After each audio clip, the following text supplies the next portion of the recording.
I will very quickly explain what you need to know about the cancellation of listing form and canceling listings. Now, number one, keep this in mind.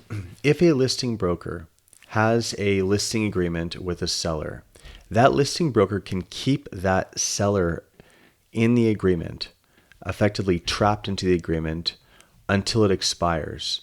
So sometimes a seller is unhappy with their listing agent. They want to change. They might call another agent, and the agent says, "Hey, I can't work for you as your new agent until you cancel with your last agent." Now, typically, an agent will cancel because what's the point of continuing a listing on if the seller will just say no to any offer and it's not going to go anywhere? But sometimes a listing agent may, just out of spite, keep that seller trapped into the end of the listing term. So keep that in mind. But the cancellation of listing, this document we're looking at, this is to end a listing agreement. Now, sometimes I have agents call me and say, "Hey, I have someone that has contacted me. They want to list with me. They like what I have to offer. They're trying to get out of their current listing agreement. What do I need?" And I'll say, "Well, that client, this seller, should have already done this document, cancellation of listing form, with their former broker." Now, as the new listing agent, you may not see this form because this is a private document between the old agent and the seller, but you'll see it reflected on the MLS because the MLS is supposed to reflect whatever has been going on with the paperwork. So I'm just giving you a scenario of how a seller can be trapped or what a seller needs to do to get out of it.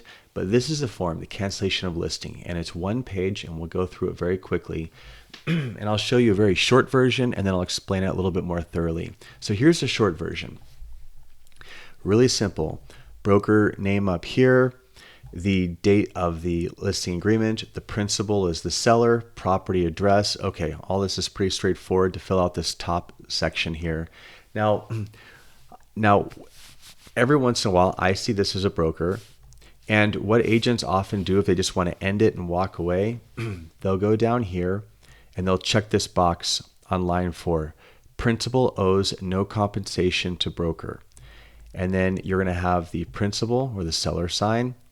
And then you're going to have the broker or office manager sign. That's where I'll sign. So when I get these, people just check box 4. Not always, but that's what I see the most. And that's the quick way to do it, where it basically just allows the listing agent to just walk away. We're done. And this ends the listing agreement prior to the expiration. Now, there's an alternative, and this is where I'll get a little bit more thorough. So if a listing broker or listing agent, I'll use that interchangeably, but if the listing agent is going to let the seller, that they're calling the principal, out of the transaction, or out of the listing agreement prior to expiration, well, they can check up here in 1A or B, and 1A says, "Look, I'll let you out of the listing agreement, but if you enter into a contract within when the listing agreement would have expired, then I want to get paid."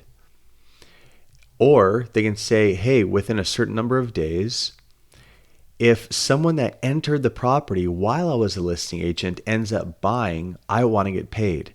Now, 1A, to me, I probably wouldn't do that as a broker. I mean, it's personal preference, of course, but 1B does make sense because think about this. If you have a listing agreement and you've spent time to put a sign, you've spent time to enter it in the MLS, which you pay membership dues to, you do all these efforts, let's say open houses or whatever, to market a property and have people come through, and you have, let's say, 20 buyers come through, and then it's crickets for a while. There's not much activity, and the seller, maybe you and the seller aren't seeing eye to eye, and so the seller's like, "I want out," and you're like, "You know what? Fine. I'm not.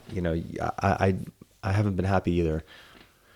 Well, what happens if you, right when you cancel, within a week or a few days or whatever, one of the buyers that came through an open house or came through with their agent when you had this on the MLS comes back and says, "Yeah, I do want this property."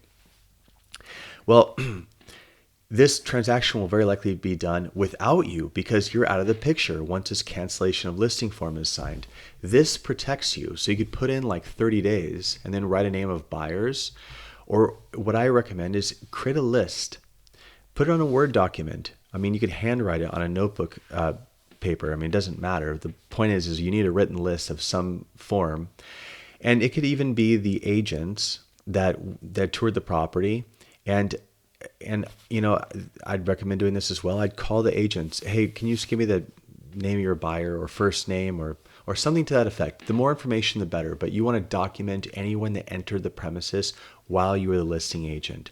That way you can't be cut out of a deal. Because what I have seen happen over the years is right after a cancellation happens, a buyer will come back within a couple weeks. They may come back without their agent or with their agent, or somehow or another the listing agent gets cut out of it, and you don't want that to happen. So that's how you can protect yourself here. Scrolling down here, this is for a reduced commission amount. And when I say reduced, section 1 up here is referring to the compensation listed in the listing agreement. This down here is same idea as above, but just modifies it to a new number that you can write in. And let's see. And this is if you just wanted, if the listing broker wants to be reimbursed for something they spent. Maybe they spent a couple grand staging a property or something, and they want the seller to pay, and the seller agrees. You can put that number in here. But this is a one-page form. It's not really complex. Once you read through it, you'll pretty quickly see what is applicable to your situation. If you have questions about canceling a listing or adopting a client that's trying to get out of a listing agreement with their former agent, go ahead and leave a comment. I'll be happy to answer. Thank you for watching.